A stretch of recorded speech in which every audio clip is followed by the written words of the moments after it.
In exactly 24 hours, a man named Spiculus will feel his own heartbeat in his throat. His blood will soak the hot sand of Rome, and 50,000 people will roar as he slowly chokes on his own blood. Forget the Hollywood myths of honorable warriors with washboard abs. The reality of Roman gladiators was an industrial meat grinder, driven by greed, sadism, and political calculation. Let's turn back the clock. 24 hours before the slaughter. It's time to sweep aside the sanitized history and stare into the true, foul-smelling maw of the Roman Empire. Because what happened on this final night will destroy everything you thought you knew about gladiators. It is 2 p.m., one day before the carnage. We are in the Ludus, the gladiator school. Spiculus, a Thracian, stands before the palace, a massive wooden pole, striking it over and over with a heavy wooden sword. Sweat stings his eyes, his muscles burn. But look closer. Spiculus doesn't look like a modern bodybuilder. He is bulky, stocky, covered in a thick layer of subcutaneous fat. This is no accident. It's pure survival mechanics. In Rome, they were called hordearii, the barley eaters. Their diet consisted almost entirely of overboiled barley and bean mush, pure carbohydrates. Why this fattening up? The answer is brutally pragmatic. Fat is armor. In the arena, slashing blades cut through flesh. The fat layer protected vital nerves and blood vessels. A gladiator could bleed heavily, looking horrifyingly mutilated, which the bloodthirsty crowd loved, without suffering immediately fatal damage. He was bred to put on a bloody show. As Spiculus trains, the school's medicus, a Greek doctor, approaches him. With rough, cold fingers, he prods Spiculus's muscles and joints. This isn't medical care. It's an inspection. Spiculus isn't a human being. He's an asset. A living, breathing investment owned by his master, the lanista. A good gladiator cost a small fortune, comparable to a modern racehorse. Every scratch during training was a financial loss. The doctor gives a curt nod. The meat is ready for the slaughterhouse. As the doctor packs up his tools, Spiculus knows that starting tomorrow, his body will no longer belong to him. But the true horror didn't begin in the dust of the training ground. It started on the silken cushions of the Roman elite. It is 7 p.m. The sun sets over Rome, but for the condemned, the psychological torture is just beginning. The Coena Libera, the free dinner. It is a public banquet held on the eve of the games. The lanista has spared no expense. Long wooden tables are piled high with roasted meat, exotic fruits, and jugs of heavy, sweet wine. For men who have eaten nothing but barley mush for months, it is a feast fit for the gods. But there's a twisted catch. They aren't eating alone. This banquet is public. The arena doors are thrown open. Roman citizens, patricians in expensive togas, giggling women, and greedy bookmakers stroll around the tables. It is a human zoo. They stare at Spiculus, assess the width of his shoulders, and place bets on his impending death. Some hurl insults at the gladiators, while others try to snatch food right out of their hands. It is the ultimate humiliation. The aristocracy delights in the mortal terror of the men who will die tomorrow for their entertainment. The reactions of the fighters at the table cover the full spectrum of absolute despair. A massive Gaul at the end of the table eats like a madman, stuffing meat into his mouth, knowing full well it's his last meal on earth. Spiculus, on the other hand, sits in silence.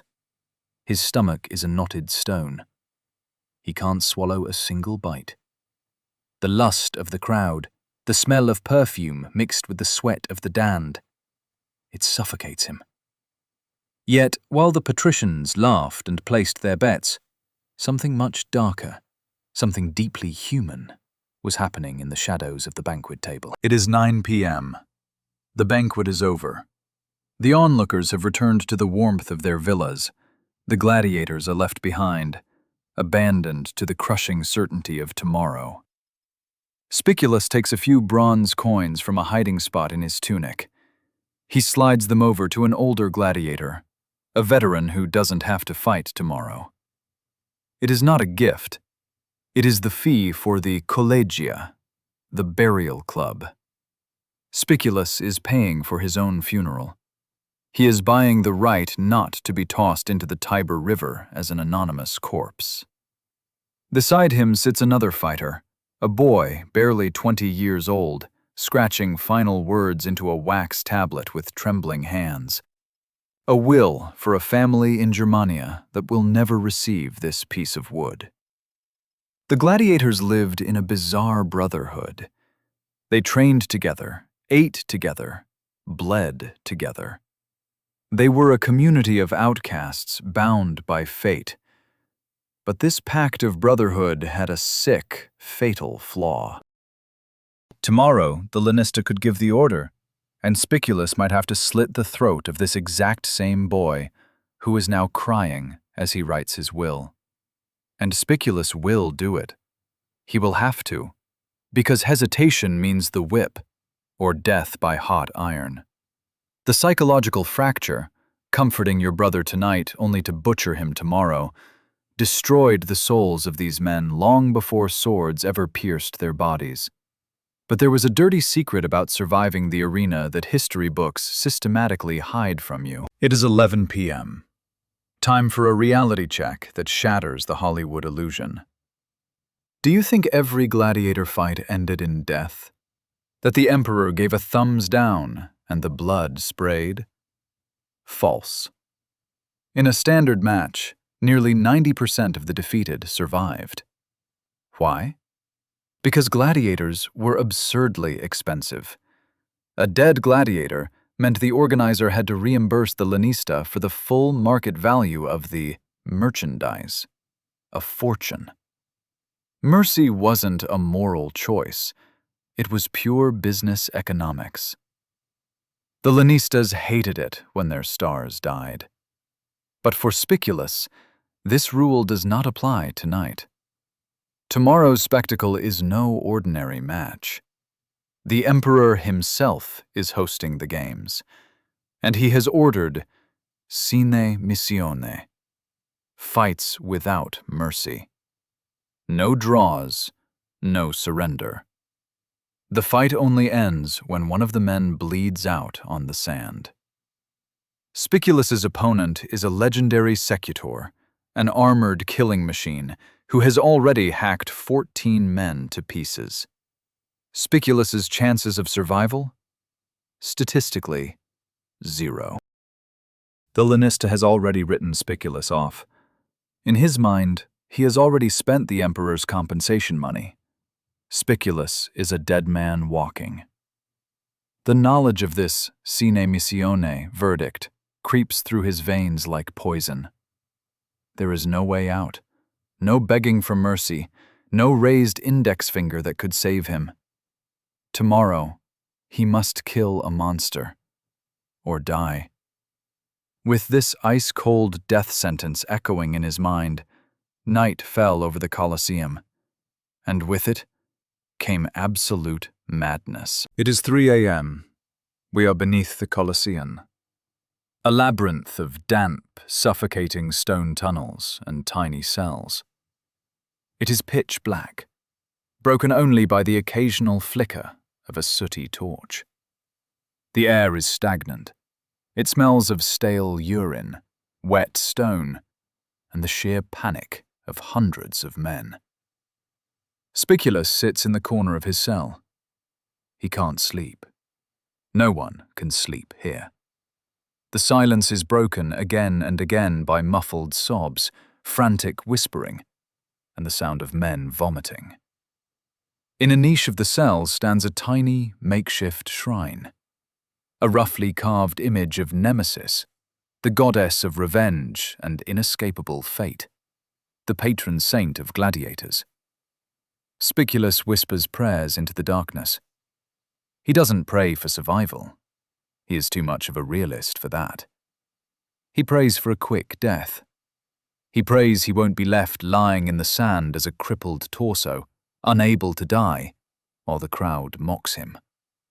The psychological pressure of these hours is unimaginable. Adrenaline pumps into a void. The body prepares for a fight that won't happen for hours. Hearts race, cold sweats break out. Some men lose their minds completely during these hours, smashing their heads against the stone walls to escape the nightmare prematurely. Spiculus stares at his hands in the dark. They are shaking. What happened in those final hours before sunrise broke even the strongest warriors into pieces? It is 6 a.m. Dawn breaks over Rome. A pale, cold light creeps through the iron grates above the gladiators' heads. Up above in the stands, the first spectators are taking their seats. A dull rumble echoes through the masonry. The beast is waking up. Underground, the merciless bureaucracy of death now begins. Spiculus and the other gladiators, the auctorati, the elite fighters, are awakened. But they are not the first to die.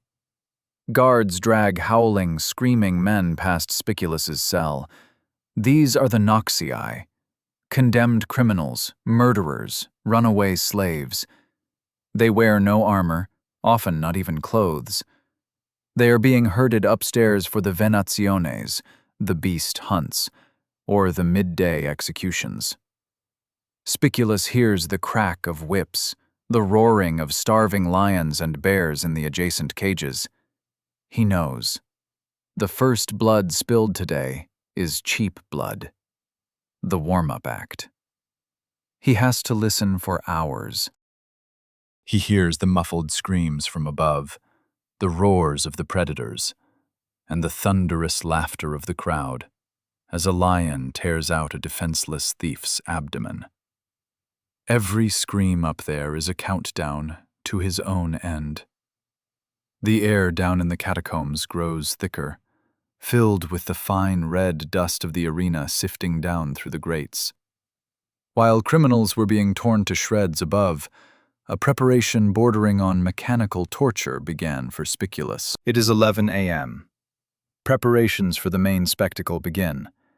Spiculus is massaged by servants, olatotai. They rub his body with cheap olive oil. The oil makes his muscles gleam. The crowd loves that. But it also makes his skin slippery, ready to deflect glancing blades. Yet deep inside, Spiculus's body is starting to rebel. His autonomic nervous system is panicking. His mouth is as dry as sandpaper, his heart pounding in an unnatural rhythm. He is a dead man walking to the gallows. The gladiators warm up. The clatter of wooden weapons echoes through the corridors. But it is a ghostly scene. No one speaks a word.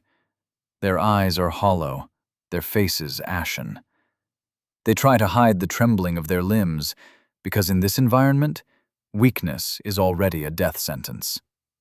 He who trembles is broken, and he who is broken gets slaughtered. A guard brings water in a rusty ladle. Spiculus drinks, but the drop evaporates instantly in his burning throat. He tenses his muscles, focuses on his breathing.